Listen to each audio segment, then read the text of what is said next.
Communiquer pour se reproduire. La communication, elle joue un rôle important dans la reproduction. Il n'y a pas que la communication pour signaler aux autres, par exemple, qu'il y a un danger, qu'il y a des amis à tel ou tel endroit, que tel éléphant va arriver, que tel rhinocéros s'approche, etc. Donc selon les animaux dont on parle, les végétaux, il y a des moyens de communication. Alors pour les végétaux, ça c'est un autre problème, hein. Là on ne va parler que de la communication pour se reproduire concernant les êtres vivants côté faune. Donc impliquée dans la nutrition, la défense des individus d'une même espèce, la communication joue un rôle également très important dans la reproduction. On va essayer de résoudre un problème. Ce problème, c'est le suivant. Comment ou en quoi la communication entre individus permet-elle d'améliorer les chances de pouvoir se reproduire? Autrement dit, qu'est-ce qui fait que deux individus vont pouvoir se rapprocher et faire en sorte que l'espèce soit conservée? Alors, l'espèce humaine, par exemple, est constituée par de nombreuses populations. Une population, ce sont des individus qui font partie d'une même espèce, mais qui ne vivent pas forcément au même endroit. Donc, par exemple, il y a différents pays, et bien chaque pays a sa population. Alors, on est plus ou moins éloignés les uns des autres. Au sein d'une population, on peut être très proche ou très éloigné. Bon. Maintenant, comment la communication elle permet de favoriser la reproduction? Alors, nous allons prendre l'exemple chez un papillon qui s'appellera le Bombyx du mûrier. Nous allons prendre l'exemple chez un cerf, pour un cerf, l'exemple chez le paon, le fameux paon, et un exemple chez un canari. Bon, voilà, vous voyez, on n'est pas dans l'espèce humaine, hein, on est plutôt dans les populations animales autres que l'humain. Alors, essayons de comprendre ce que le Bombyx du mûrier mâle fait, ou comment est-ce qu'il peut savoir qu'une femelle peut être réceptrice. Alors, une femelle du Bombyx possède une espèce de glande qui va pouvoir émettre une molécule que l'on appelle une phéromone. Alors les phéromones, donc, ce sont des molécules qui sont émises à l'extérieur d'un organisme animal et qui vont aller agir sur un autre animal en se fixant sur des récepteurs, et récepteurs qui vont faire en sorte que l'animal qui reçoit cette phéromone, en fait cette molécule, eh bien, va pouvoir agir. Alors si par exemple il y a une certaine distance, le mâle qui reçoit la phéromone d'une femelle va, par une histoire de concentration de molécules dans l'air, pouvoir rejoindre la femelle. Donc chez les insectes, la constitution de couples à partir d'individus parfois très éloignés donc se fait entre mâle et femelle par l'émission de phéromones, qui est une substance chimique. Donc là, on parle de communication chimique olfactive. Ça veut dire qu'il y a un sens, qui est le sens de l'olfaction, qui met en jeu la communication et qui va faciliter la reproduction, qui va faciliter le rapprochement des individus, donc la reproduction. Alors, cette communication donc, intervient dans la localisation de la femelle, donc, qui est chez le papillon du ver à soie, que l'on appelle Bombyx mori. Alors c'est un papillon nocturne, entre parenthèses. Donc la femelle libère des phéromones, alors pas n'importe quelle phéromone, hein, ce sont des phéromones que l'on appelle phéromones sexuelles. Donc il y a une glande qui est à l'extrémité de son abdomen, et puis cette glande, donc, elle libère ces substances. Les mâles possèdent des antennes qui sont très développées, et ces antennes sont capables de percevoir des odeurs en quantité très faible. Donc des expériences en laboratoire ont été réalisées pour vérifier que la communication chimique chez le Bombyx est bien réelle, que ce n'est pas qu'une simple impression. Donc un extrait de la glande sécrétrice de la femelle est déposé sur un substrat et les phéromones sont diffusés à l'aide d'un ventilateur. donc on fait une simulation, hein, comme s'il y avait une femelle en fait. Dès qu'il perçoit le message chimique, le mâle se dirige vers la source de l'odeur, et tourne en rond tout autour, et quelques molécules seulement de phéromones suffisent à déclencher sa réaction, c'est-à-dire le fait qu'il va aller se diriger vers la source émettrice de phéromones. Bon voilà, hein, donc pour le Bombyx du mûrier, donc le Bombyx mâle, eh bien vers à soie, etc. Donc c'est important de comprendre les choses. Maintenant, la communication pour se reproduire au niveau du papillon, c'est encore autre chose. Ce n'est pas notre intérêt à nous. C'est l'intérêt plutôt du papillon de perpétuer son espèce. Donc on a dit communication chimique olfactive entre les papillons, le type mûrier, du type Bombyx. Alors Bombyx, c'est le genre, hein, c'est le nom de genre, et le Bombyx du mûrier, en fait, c'est Bombyx mori. Mori, c'est l'espèce. Alors merci à Carl von Linné d'avoir permis en fait de comprendre que la classification des êtres vivants c'est compliqué, et il a fait un travail phénoménal pour nommer un grand nombre d'êtres vivants par un nom de genre qui commence par une majuscule et par un nom d'espèce qui est plutôt sous forme de minuscule. Voilà. Donc passons maintenant au cas du cerf. Donc le brame du cerf en période de reproduction est un phénomène très important. Alors en plus du brame, donc il y a très souvent, même à chaque fois de toute façon, des compétitions entre les mâles.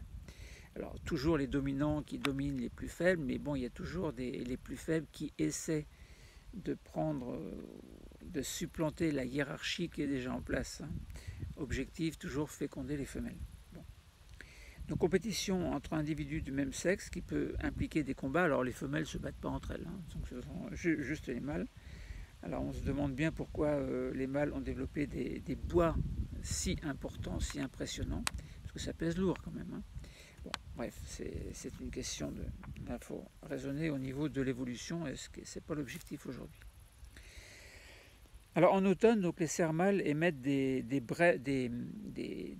un cri que l'on appelle le brame, qui est très puissant et à la limite du agréable, désagréable.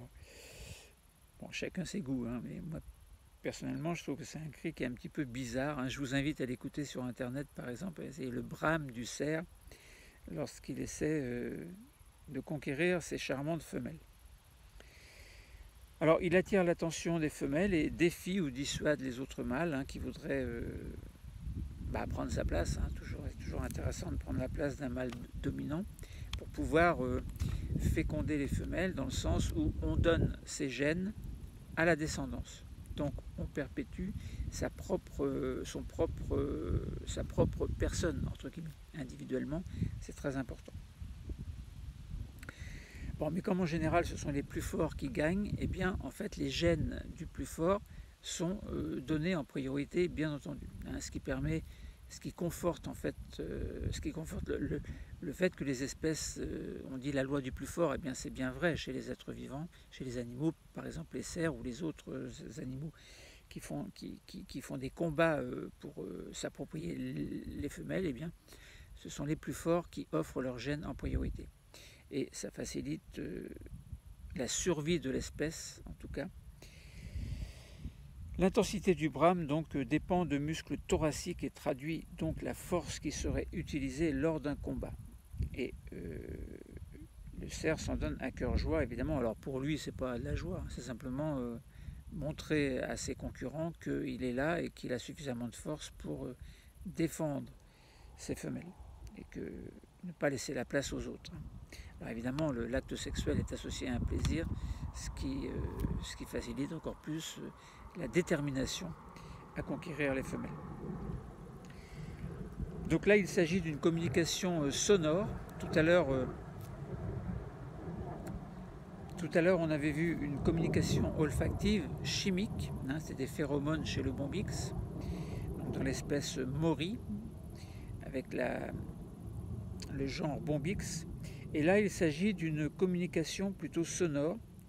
Alors, elle évite souvent des combats coûteux en énergie, du seul fait que si un mâle qui voudrait supplanter le mâle en place, si un mâle voulait le défier, eh bien le fait que le brame soit très puissant, eh bien montre que indirectement il n'aurait aucune chance, et donc ça évite un combat. Bon, alors bien sûr il y a des jeunes mâles qui sont spécialement hargneux et qui ont envie quand même de tenter leur chance, mais ils sont bien vite mis à l'écart suite à la force du mâle dominant. Bon, voilà, donc le brame, hein, communication sonore, on a vu communication chimique, olfactive chez le bombyx, maintenant chez le paon. Alors le paon mâle, alors vous avez peut-être remarqué, vous allez au zoo, et puis vous voyez un paon, vous voyez le paon qui expose ce que l'on appelle les ocelles de sa queue. Donc ça fait comme un éventail, un immense éventail hein, qu'il déroule. Alors même si vous êtes là, quelquefois, si le mâle est spécialement déterminé auprès d'une femelle, il déploie quand même la roue. Alors il y a des espèces de vibrations qui se font en même temps. Alors c'est pour séduire la femelle, elle qui n'a absolument pas de telles plumes. Donc en période de reproduction, certains animaux, comme le paon par exemple, vont arborer des attributs vraiment extravagants, et le paon en fait partie. Donc c'est très coloré, c'est démesuré, mais ça marche hein, parce que c'est une séduction pour la femelle. Hein. Donc chez le paon, les caractères sexuels secondaires donc, présents chez le mâle ont un rôle très important, ils sont très développés. Alors c'est de la séduction, hein, on peut appeler ça comme ça. Le paon mâle fait la roue. Alors en même temps ou pas en même temps, lorsqu'il pousse un cri, je vous garantis que ça fait du bruit. Bon, la queue du paon mâle est constituée de plumes très très longues, ornées de ce que l'on appelle des ocelles, qui sont des taches en forme d'œil présentes sur le plumage et qui influencent le comportement reproducteur des femelles. Donc plus la roue du paon est belle, plus la femelle va être séduite. Alors si on regarde par exemple le nombre de partenaires sexuels en fonction du nombre d'ocelles chez le mâle, donc nombre de partenaires sexuels du mâle en fonction du nombre d'ocelles sur le mâle, hein, je répète. Alors nombre de partenaires sexuels, on va aller de 0 à 8, et nombre d'ocelles, on va aller de 140 à 160. Donc c'est très coloré, hein. Il y a un centre bleuté avec un pourtour orangé, et puis autour encore de ce orangé, il y a du vert avec des espèces de une espèce de petit plumage très très joli. Et il y en a beaucoup comme ça qui sont arborés tout au long sur toute cette espèce de roue qui est proposée à la femelle. Alors 140 ocelles, il y a nombre de partenaires sexuels du mâle 2. Voilà, 140 ocelles 2. S'il y a 150 ocelles, alors là on bascule entre 150 et 155. On dirait même, on va même dire entre 145 et 155, on a alors nombre de partenaires, bon il y en a un par-ci, un par-là, il y en a 2, 3, 4, 6, on monte jusqu'à 6, et 160 on monte jusqu'à 7, voire 8 partenaires. Donc on a une courbe de tendance hein, qui est croissante en allant du nombre d'ocelles le plus faible vers le nombre d'ocelles le plus important, et du nombre de partenaires faibles jusqu'au nombre de partenaires importants. Donc 160 ocelles, il y a un partenaire. 155, il y en a un aussi. 8 partenaires par contre. Enfin 8 partenaires, nombre de partenaires sexuels du mâle. Donc ça fait 8 pour 160 ocelles. Et on va dire 7 à peu près pour 100, enfin 6 ou 7 pour 155 à peu près. Et moins il y a d'ocelles, moins il y a de partenaires. Hein. 1, 2 ou 3, voilà. Bon voilà, hein, les choses parlent d'elles-mêmes. Autrement dit, plus la roue est belle, plus il y a d'ocelles, et plus le mâle a sa chance de conquérir les femelles. Le canari maintenant. Le canari mâle, il contribue à la construction du nid chez un couple. Alors chez les oiseaux, le chant joue un rôle très important dans toutes les étapes de la reproduction. Alors, la construction du nid est indispensable à la couvaison et à la protection des oisillons, ce qui implique très souvent chez les couples d'oiseaux les deux partenaires et chacun travaille. Alors, ne pas prendre l'exemple du coucou qui, lui, dépose carrément ses œufs dans le nid d'un couple. Alors, il choisit bien, il est très stratégique. Je vous invite à regarder une émission sur les coucous, donc au printemps. Donc, il dépose les œufs dans les nids de différents couples. Très astucieux. Voilà. Alors, une étude a été menée chez le canari afin de rechercher le rôle de la communication dans la tâche de construction du nid. Alors, on va essayer de voir l'influence du chant du mâle sur le comportement de la femelle chez les canaris. Alors là, on a un très beau canari jaune, canari mâle, donc on le voit qui transporte des petits bouts de brindilles pour aller très certainement le mettre dans ce nid et contribuer à la construction du nid. Alors, on va voir dans le graphe, c'est nombre de brindilles ramassées en fonction du temps en jour. Alors, on a deux courbes, on a une courbe verte et une courbe bleue. Alors, la courbe verte, c'est la femelle qui a entendu des chants monotones. C'est-à-dire qu'on a mis un canari, et puis bon, il chante, mais bon, c'est monotone, quoi. Eh bien, les femelles n'ont pas ramassé de brindilles. Étrange. Voilà, donc en tout cas très peu. Donc ça veut dire qu'au bout de 18 jours, il n'y a pas de brindilles. Bon. Par contre, pour les femelles qui ont entendu des chants très variés, eh bien là, elle est très active. Et au bout de 6 jours, après avoir entendu le magnifique chant du canari mâle, eh bien elle commence à s'affairer pour recueillir des brindilles à droite et à gauche et aller construire le nid. Donc là, on voit très bien que l'influence du chant chez le canari mâle, la femelle, alors je ne sais pas si la femelle chante, mais je n'ai jamais entendu de canari femelle chanter. Peut-être qu'elle chante, c'est peut-être comme les colombes où la femelle chante aussi. Attention, les colombes, c'est trompeur. Bon, donc voilà, autrement dit, les choses sont claires. Communication, le chant, communication sonore. C'est chez le canari, donc la femelle est très stimulée lorsque le mâle développe des beaux chants. Alors on devrait demander, donc lorsque on pourrait faire des comparaisons, par exemple avec des hommes, des femmes, des enfants, des femmes enceintes, etc., lorsqu'ils entendent des concerts, de magnifiques concerts joués par un orchestre philharmonique, etc., voir l'influence dans la vie de tous les jours des tâches, le travail, etc. Voir peut-être qu'il y aurait un rapport entre une tâche qui pourrait être faite par des hommes, par exemple des hommes qui travaillent en milieu professionnel. Donc si on leur faisait écouter ces chants philharmoniques, eh bien peut-être que la motivation pourrait s'en trouver décuplée. Peut-être, pourquoi pas. En tout cas, c'est très agréable d'écouter de la belle musique. Très agréable. Bon voilà, on a répondu, on a mis en évidence le rôle de la communication donc intraspécifique. Intraspécifique, ça veut dire spécifique, on dit espèce. On pourrait dire intra-espèce, mais on dit intraspécifique. Donc au sein même des espèces, il y a une communication dont l'objectif c'est globalement se reproduire pour perpétuer les espèces.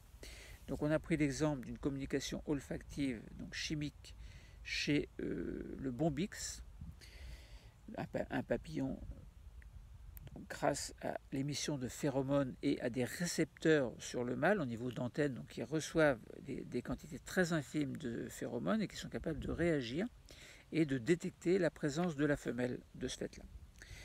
Le brame du cerf, le mâle dominant est très puissant, il a un brame qui est très puissant, à la limite du désagréable, enfin pour ma part en tout cas, et ça sous-entend que ce brame puissant développe une musculature impressionnante.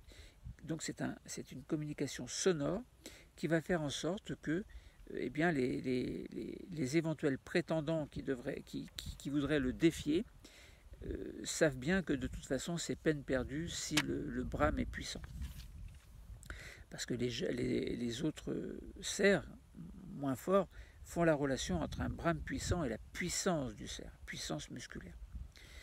Chez le paon, c'est plutôt visuel, hein, c'est une communication visuelle, puisque le paon fait la roue et que la femelle est très séduite par la beauté des ocelles constituant la roue du paon. Bon, donc là, c'est plutôt une communication visuelle. Et chez le canari, c'est encore une fois une communication sonore, puisque si on a pris l'exemple d'une femelle qui entendait un chant monotone et qui n'avait pas très envie d'aller chercher des brindilles pour construire un nid, alors qu'une femelle qui a entendu un chant, un très beau chant varié, très sonore, varié, eh bien, a eu envie au bout de 6 jours et sur 18 jours. En fait, l'expérience a été faite sur 18 jours. Hein. Mais en tout cas, donc elle a construit son nid, elle a construit des brindilles. Elle est allée chercher des brindilles et a construit le nid. Donc le couple a participé à la construction du nid, donc tout ça dans l'objectif, papillon, le cerf, le paon, le canari, tout ça pour se reproduire. Donc voilà, hein, donc nous avons bien mis en évidence que la communication pour se reproduire est très importante et on pourrait prendre de très très nombreux exemples encore. Voilà, donc j'espère que ce cours vous a plu. Il est terminé. Merci.